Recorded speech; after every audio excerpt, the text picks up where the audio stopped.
Hello everyone, welcome back to my channel. तो जैसा कि एपिसोड के लास्ट में हमने देखा था कि मोमयंग राजकुमार से कहता है कि वो सिला का महाराज है। तो राजकुमार कहते हैं कि तो तुम हो महाराज, लेकिन मैं इस बात पर यकीन क्यों करूं? तो मोमयंग कहता है कि अगर आपको यकीन ही नहीं करना था तो महाराज को आगे आने का क्यों कहा? तो राजकुमार कहता है कि ओहो, काफी बहादुर हो तुम। फिर मोमयंग के अलावा बाकी सबको फिर से जेल में डाल दिया जाता है। सुहो कहता है कि हमें कुछ करना होगा, कहीं वो मारा ना जाए। तो बेंड्रियो कहता है कि क्या तुम्हें सच में लगता है कि वो बेवकूफी महाराज है? सुहो कहता है कि हाँ, मुझे यकीन है, लेकिन शायद तुम्हें इस बात पर यकीन नहीं। बेंड्रियो कहता है कि चलो अगर हम मान भी लें कि वो महाराज है तो हम यहाँ पर कर ही क्या सकते हैं, हम खुद यहाँ पर कैद हैं। सुहो कहता है कि हमें बाहर निकलना चाहिए और उन लोगों से लड़ना चाहिए। बेंड्रियो कहता है कि जो होरांग व्यक्ति जंग रोकने के लिए आए थे उन्होंने जंग शुरू कर दी। क्या तुम सबसे ये सुनना चाहते हो और खुद को जंग की वजह मानना चाहते हो? सुहो कहता है कि आपस में बहस करने का कोई फायदा नहीं है, हमें कुछ करना होगा और इस बारे में सोचना होगा। मैक्सवेल भी खामोशी से बैठा हुआ मोमयंग के बारे में ही सोच रहा होता है। फिर हमें राजकुमार को मोमयंग के साथ दिखाते हैं। राजकुमार कहता है कि जंग हम जीतेंगे या नहीं ये तो हमारी किस्मत पर डिपेंड करता है, जबकि मेरी किस्मत बचपन से ही बहुत अच्छी रही है। मुझे सिला में से किसी ने बेशकीमती सोना भेजा है और तोहफे में उसने मुझे बताया है कि होरांग में से ही कोई एक महाराज है और मैं उसे ढूंढ निकालूं। लेकिन मैंने सोचा नहीं था कि तुम इस तरह से सामने आ जाओगे। और क्या ये उस लड़की की वजह से है जो कि वहाँ कैदियों में थी? मोमयंग कहता है कि आप कहना क्या चाहते हैं, मैं कुछ समझा नहीं। राजकुमार कहता है कि मुझे इस बात से कोई फर्क नहीं पड़ता कि तुम सामने क्यों आए हो और तुम सच में महाराज हो भी या नहीं, और अगर तुम महाराज ना हुए तो मैं तुम्हें महाराज बना दूंगा ताकि तुम गिड़गिड़ाते हुए मेरे पैरों पे पड़ के अपनी जिंदगी की भीख मांगो और मुझे ऐसे बहुत अच्छा लगेगा। मोमयंग कहता है कि काश कि आप एक असली राजकुमार की तरह ही बिहेव करते। मुझे तो इस बात पे शक है कि आप सच में राजकुमार हैं भी या नहीं, और अगर आपके महाराज को आपकी इन सब हरकतों के बारे में पता चल गया तो कहीं वो आपको हटा ही ना दे। तो फिर अपनी इज्जत बचाने के लिए मैं आपको एक ऑप्शन देता हूँ। तो राजकुमार कहता है कि क्या मुझ पे इतने बुरे दिन आ गए कि तुम मुझे ऑप्शन दोगे? मोमयंग कहता है कि जैसा कि आप जानते हैं कि मेरे राज्य में कोई नहीं जानता कि महाराज कौन है, और अगर महारानी ने सबके सामने ये कह दिया कि मैं महाराज नहीं हूँ तो सारी दुनिया आपको एक जालिम राजकुमार मानेगी जिसने जंग रोकने के लिए आए हुए निहत्थे लोगों को बंदी बनाया और उन्हें मार डाला, और इससे फिर आपको भी बहुत ज्यादा मसला हो सकता है। तो फिर मैं चाहता हूँ कि क्यों ना महाराज और राजकुमार के बीच में एक मुकाबला हो जाए। राजकुमार कहता है कि मैं तो शुरू से ही बहुत ही जालिम तलवारबाज रहा हूँ और ना ही कभी मैं अपने दुश्मनों से चुपता हूँ। तो मोमयंग कहता है कि ये तो वक्त ही बताएगा कि कौन अच्छा खिलाड़ी है। आरो को दिखाते हैं जो सब लोगों को वहाँ पर देख रही होती है। एक औरत बहुत ज्यादा रो रही होती है जिसके शोहर को कुछ देर पहले मारा होता है। आरो उनसे पूछती है कि आप लोग तो सिला के लोग हैं तो यहाँ बेगची में क्या कर रहे हैं? तो एक लेडी उससे कहती है कि इस बात से क्या फर्क पड़ता है कि हम गरीब लोग किस देश के हैं। यहाँ पर मौजूद सब लोग तो अब इस बात से डर रहे हैं कि पता नहीं कब उनकी भी जान ले ली जाए। फिर आरो उन सबको हौसला दिलाती है और कहती है कि जिसने अभी अभी बाहर खुद को महाराज कहा है मैं उसे बहुत ही अच्छे से जानती हूँ, वो हमें इस तरह से नहीं छोड़ के जाएगा। तो वो लोग आरो से कहते हैं कि अगर हम मारे जाएंगे तो तुम भी मारी जाओगी, लेकिन क्या तुम हमसे वादा करती हो कि वो हमें बचा लेगा? तो आरो उनसे वादा करती है। फिर राजकुमार मोमयंग से कहता है कि हमारे दरमियान के मुकाबले की शर्तें क्या होंगी, आखिर मुझे क्या करना पड़ेगा कि मैं सिला के महाराज को हरा सकूं?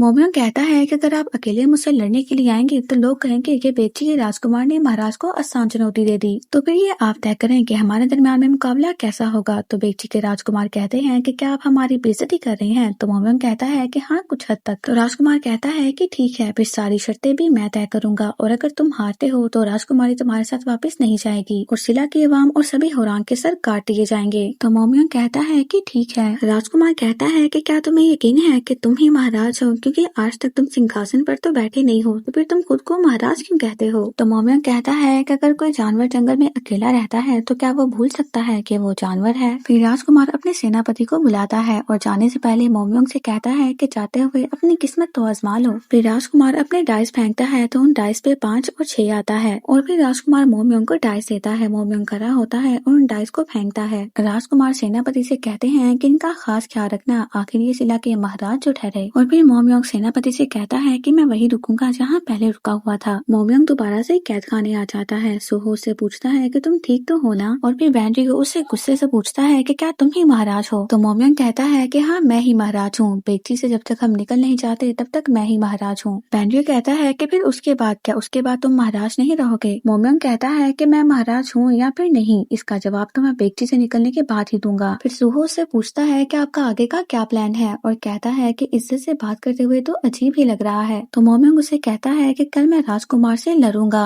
और अगर हम यहाँ से जिंदा जा सके फिर ही हमारे महाराज भी जिंदा रहेंगे। फिर जब सुहो और बेंड्रियो सो जाते हैं तो मैक्सवेल कहता है कि ये तुम्हारी बेवकूफी है, तुम मुझसे नहीं जीत पाओगे, उसे लड़ने का बहुत पता है, किसी की जान लेना तो उसके लिए एक मामूली सा खेल है। तो मोम्योंग कहता है कि मैं ही जीतूंगा क्योंकि मुझे किसी को बचाना है। मैकजॉन कहता है कि तुम्हारी बहन को, तो मोम्योंग कहता है कि हाँ, लेकिन उसके साथ वहाँ पर बंदी बने हुए सिला के लोगों को भी, जो इस वक्त डर से कांप रही है, और वो सभी तुम्हारी आवाम है। फिर क्वीन जीसू के पास बाहू और वॉरियर लू आते हैं, जो उसे बताते हैं कि योंगशिल ने बेगची कुछ सोना भेजा है और वो उन सबको जिंदा वापस नहीं आने देगा। तो क्वीन जीसू कहती है कि उन सबके साथ तो योंगशिल का अपना बेटा भी तो है ना। तो वॉरियर लू बताता है कि वो उनका असली बेटा नहीं है बल्कि गोद लिया हुआ बेटा है। और फिर बाहू क्वीन जीसू से कहता है कि प्लीज आप कुछ करें और महाराज को यहाँ वापस लेकर आएं। तो क्वीन जीसू सभी मंत्रियों को इकट्ठा करने का कहती है। फिर हमें युकोंग को होरांग मास्टर के पास दिखाते हैं और वो होरांग मास्टर को बताता है कि अब होरांग वापस नहीं आ पाएंगे, उनके साथ कोई बहुत बड़ा मसला हो गया है और वहाँ के राजकुमार को पता चल गया है कि होरांग में से ही कोई एक महाराज है और ये सब कुछ योंगशिल की वजह से हुआ है। तो होरांग मास्टर कहते हैं कि फिर हमें अभी क्या करना चाहिए। युकोंग कहता है कि अब हमें क्या करना चाहिए, इस बात का जवाब तो आपके पास पहले से ही होगा। फिर क्वीन जीसू के पास सभी मंत्री आ जाते हैं लेकिन योंगशिल नहीं आता। तो क्वीन जीसू पूछती है कि वो कहाँ है। तो मंत्री कहता है कि उनके पेट में दर्द था तो वो घर चले गए, तो शायद अब घर में आराम कर रहे होंगे। किम सियोक कहते हैं कि हमें वहाँ पर अपनी सेना भेज देनी चाहिए वरना राजकुमारी और बाकी होरांग जिंदा वापस नहीं आ पाएंगे। तो योंगशिल के मंत्री कहते हैं कि ये आप कैसी बातें कर रहे हैं, हम जंग को नहीं छेड़ सकते, हमने उन लोगों को जंग को रोकने के लिए भेजा है, ऐसे में हम सिपाही अपने कैसे भेज दे वहाँ पर। क्वीन जीसू से देखते हुए कहती है कि तुम ये सब कह सकते हो क्योंकि तुम्हारा बेटा वहाँ पर नहीं है। और फिर क्वीन जीसू उन सबको अच्छी खासी बातें सुनाती है। फिर हमें सभी मंत्रियों को योंगशिल के साथ दिखाते हैं। मंत्री कहते हैं कि क्या आपका बेची के राजकुमार के साथ राब्ता हो गया है और क्या उन्होंने आपकी बात मान ली है। तो योंगशिल कहता है कि ये सब कुछ तो मेरी सोच से भी ज्यादा आसान था। मंत्री कहते हैं कि क्या आपको यकीन है कि उन होरांग में से कोई एक महाराज है। तो योंगशिल कहता है कि मुझे 100% यकीन है और अगर महाराज ना भी हुआ तो हम उन्हीं होरांग में से किसी एक को महाराज बना देंगे। फिर राजकुमार चैंग को दिखाते हैं जो डाइस के साथ ही खेल रहा होता है और कहता है कि मेरी किस्मत तो बहुत ही ज्यादा अच्छी है कि मैं अब जाकर उससे मिला हूँ, अगर फ्यूचर में कभी उसकी मुझसे मुलाकात होती तो शायद मैं खतरे में पड़ सकता था। और वो ठीक ही तो कह रहा है कि वो महाराज है तो उसे मौत भी महाराज वाली ही मिलनी चाहिए और मुझे तो बस बहाना मिल जाएगा। अगर शिला का महाराज ही मेरे सामने झुक गया तो तीनों राज्यों पर मेरी ही हुकूमत होगी, यानी इस बार मैं महाराज को बहुत ही अच्छा तोहफा देने वाला हूँ। तो तुम्हें क्या लगता है सेनापति, मैं ये कर पाऊंगा या फिर नहीं। सेनापति कहता है कि अगर आपको कुछ हो गया तो मैं भी मारा जाऊंगा। तो राजकुमार कहता है कि तुम पागल हो गए हो क्या, जो मरने की बातें कर रहे हो, मैं राजकुमार चैंग हूँ। फिर एक होरांग भागते हुए आता है और सभी होरांग को बताता है कि वहाँ गए हुए लोगों को बंदी बना लिया गया है और मैंने सुना है कि वो वापस नहीं आएंगे, तो अब हम क्या करें। फिर होरांग मास्टर होरांग असिस्टेंट से पूछते हैं कि तुम्हें क्या लगता है कि ये होरांग इस शिला को बदल सकते हैं। होरांग असिस्टेंट कहते हैं कि आपने पहले कभी मुझसे ऐसा सवाल नहीं किया है। तो होरांग मास्टर कहते हैं कि ये तो बस वैसे ही दिमाग में आया तो मैंने पूछ लिया। जब एक पंछी उड़ना सीखता है तो वो बहुत ही दिन तक सीखता रहता है, तो अगर हम इन होरांग को यहाँ से बाहर भेज दें ताकि वो दुनिया देख सके तो तुम्हें क्या लगता है, क्या ये शिला को बदल पाएंगे। होरांग असिस्टेंट कहते हैं कि पहली बात तो ये है कि ये लोग यहाँ पर अपनी मर्जी से नहीं आए हैं और ना ही इन्हीं की जगह पसंद है और ना ही इसकी तालीम सीखने की इनमें कोई चाह नजर आती है। लेकिन एक बात जरूर है कि ये लोग अब बदल चुके हैं, बाहर की कोई भी रस्म रिवाज इनके ऊपर लागू नहीं है और ना ही इन सबको अब किसी भी चीज का डर है, तो ये लोग अपना अच्छा बुरा जरूर जान सकते हैं। और क्या आप इन सबको फिर से आजमाना चाहते हैं। तो होरांग मास्टर हंसने लगते हैं। फिर हमें मोम्योंग को दिखाते हैं जो तलवारबाजी के लिए तैयार हो रहा होता है। तो सूहो से कहता है कि ये कोई मजाक नहीं है, तलवारबाजी है, अभी भी तुम्हारे पास वक्त है, मना कर दो। तो मोम्योंग कहता है कि कुछ ना करने से तो बेहतर है कि कुछ कर लिया जाए। इतने में फिर वहाँ पर सेनापति आता है और मोम्योंग से पूछता है कि तुम तैयार हो, और फिर वो मोम्योंग को लेकर जाने लगता है। जाते हुए मैकजॉन मोम्योंग से कहता है कि जिंदा वापस आना। फिर जब मोम्योंग जा रहा होता है तो सेनापति जानबूझकर अपनी तलवार निकालता है और मोम्योंग के बाजू पर मार देता है और फिर उसके बाजू पर पट्टी करने लगता है। तो मोम्योंग कहता है कि ये तुमने अभी क्या किया है। सेनापति कहता है कि आगे के रूल्स भी ऐसे ही होंगे और ये समझ लो कि मैंने अपनी सेफ्टी के लिए किया है। फिर सभी होरांग जिला की कैरी और पेची की आवाम वहाँ पर आ चुकी होती है। फिर मोम्योंग भी वहाँ पर आ जाता है और राजकुमार मोम्योंग के सामने आकर खड़ा हो जाता है। तो सुक्म्यो कहती है कि ये सब कुछ क्या हो रहा है। तो सेनापति कहते हैं कि इस जंग में सिला का सब कुछ दाव पर लगा है और उसमें आप भी शामिल हैं। फिर राजकुमार आरो को देखता है और कहता है कि पता नहीं क्यों जब भी मैं इस लड़की को देखता हूँ मुझे अंदर से परेशानी होती है। और मोम्योंग का बाजू देखते हुए कहता है कि तुम तो सही से तलवार भी नहीं पकड़ पा रहे। तो मोम्योंग कहता है कि क्या आप डर गए हैं जो ऐसी बातें कर रहे हैं और शायद मुझ में आपको कुछ ज्यादा ही दिलचस्पी है। फिर राजकुमार सबके सामने कहता है कि हम दोनों के दरमियान तलवारबाजी का मुकाबला होगा और हमारे बीच में कोई नहीं आएगा और इस मुकाबले पे ही डिपेंड करेगा कि सिला के साथ हमारे ताल्लुकात अच्छे होंगे या फिर बुरे, और मुकाबला हारने की सूरत में मैं अपने वादे को पूरा भी करूंगा। फिर इन दोनों दोनों के बीच में तलवारबाजी का मुकाबला शुरू हो जाता है। राजकुमार चैंग बहुत ज्यादा तेज होते हैं और मोमयोंग पहले जख्मी होने लगता है। मोमयोंग सोचता है कि ये बहुत ही ज्यादा चालाक है, ये मुझे डराना चाहता है और फिर आखिर में ये मुझे मार देगा। और फिर मोमयोंग सब कुछ देखते हुए राजकुमार पर हमला करता है और उसे जख्मी कर देता है। और फिर लड़ाई के दौरान वो राजकुमार की तलवार भी नीचे गिरा देता है और कहता है कि अब से हम रूल बदल देते हैं, अब हम बिना तलवार के लड़ेंगे। फिर मोमयोंग भी अपनी तलवार फेंक देता है और दोनों हाथों से लड़ने लगते हैं। राजकुमार चैंग मोमयोंग को बहुत ज्यादा मारता है और उसे कहता है कि क्या तुम्हें मौत से डर नहीं लगता। तो मोमयोंग कहता है कि मौत से कैसा डर। फिर हमें आंजी और वोरयुक को दिखाते हैं। वोरयुक आंजी को घर दिखा रहे होते हैं और कहते हैं कि तुम्हारा बेटा भी यहीं पर पला बड़ा है। आंजी कहते हैं कि एक बार तुमने मुझसे कहा था कि मैंने किस्मत का दरवाजा खोल दिया है, तो तुम्हारा इस बात से क्या मतलब था। वोरयुक कहता है कि दुनिया बहुत ही छोटी है और यहाँ पर इत्तेफाक नहीं होते हैं, तो तुम्हें क्या लगता है कि मैंने तुम्हारे बेटे की परवरिश क्यों की होगी और वो लड़का मोमयोंग वो कौन हो सकता है। फिर हमें दिखाते हैं कि राजकुमार चैंग के मारने के बाद मोमयोंग उसे पकड़ लेता है और बहुत ज्यादा मारता है और राजकुमार चैंग अपनी जगह पर गिर जाते हैं। और फिर राजकुमार चैंग याद करता है कि जब मोमयोंग अपने डाइस फेंक के गया था तो उसके दोनों डाइस पर 6 था। फिर मोमयोंग खड़ा होता है और राजकुमार की गर्दन पे अपनी तलवार रखता है और कहता है कि तुम अपनी हार कबूल करते हो ना और अब अपने वादे पर कायम रहना। फिर राजकुमार चैंग के सिपाही आते हैं और उसे खड़ा करते हैं। तो राजकुमार कहता है कि मैं किसी भी सूरत पर सिला पर हमला नहीं करूंगा और ना ही कोई जंग करूंगा। और राजकुमार ने सुकमियों के साथ साथ सभी होरांग भी यहाँ से जा सकते हैं। तो मोमयोंग कहता है कि हमारी आवाम का क्या। तो राजकुमार कहता है कि उन सबका इस मुकाबले से कोई लेना देना नहीं है और उन लोगों ने बेकरी में चोरी की है और उन सबको सजाए मौत ही मिलेगी। मोमयोंग फिर से बेबसी के साथ आरो को ही देख रहा होता है कि अब वो और क्या करे। और फिर यहीं पर हमारा पार्ट कंप्लीट हो जाता है। See you in the next part.